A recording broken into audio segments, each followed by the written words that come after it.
خدا یو څو شعرونه د ملګرو ته ډالۍ دي چې زه وایم همسفره کار په کار دی خو چې وشي. زه وایم همسفره کار په کار دی خو چې وشي، او د نن وخت په سندره کار په کار دی خو چې وشي. او زما خبره دا ده چې یاري را سره وکړه، زما خبره دا ده چې یاري را سره وکړه، او زما په دې خبره کار په کار دی خو چې وشي.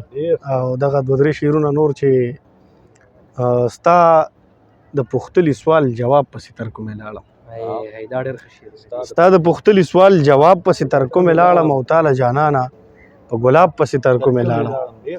هغه په ما پسې 2-3 قدمه نه راتلو، او توبه دا زه خانه خراب پسې تر کومې لاړم.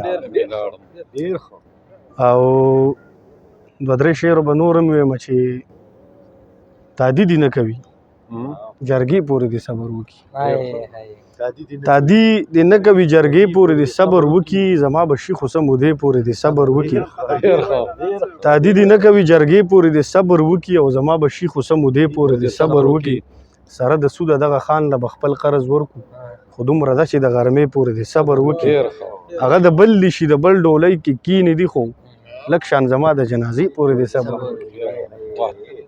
هغه د بل شي د بل ډولۍ کې کینې دي، خو لږ شان زما د جنازې پورې دې صبر وکړي. او ستاسو په کلي کې ماښام په ځان په زور راولو، ستاسو په کلي کې ماښام په ځان په زور راولو، عجیبه خلک یو الزام په ځان په زور راولو. او مونږ د شعر د خاپیرۍ محتاج خلک نه یو، مونږ چې شعر لیکو نو الهام په ځان په زور. او دا شاه سعود وایي چې دغه غزل راته ووایه چې دا نشې نورې پرېږدمه سړی کېږم، دا نشې نورې پرېږدمه سړی کېږم، بس مزې نورې پرېږدمه سړی کېږم، چېرته نور په جوماتونو کې مې ګورئ میکدې نورې پرېږدمه سړی کېږم. او خلاصېدل خو هسې هم له غمه نشته، شوګیرې نورې پرېږدمه سړی کېږم. او بس جانانه بس یو ته به مې جانانې، اندېښنې نورې پرېږدمه سړی کېږم.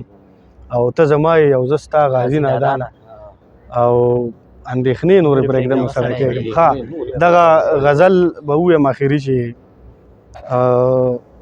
د انتظار د اذیت اور سوځولي خلک،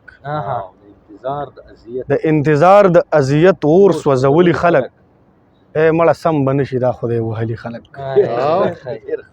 د انتظار د اذیت اور سوځولي خلک، او مړه سم به نشي دا خدای وهلي خلک. ستا به په زړه کې هسې نه ځایږم و جانانه، ما دې په سر باندې بلا بلا رټلي خلک.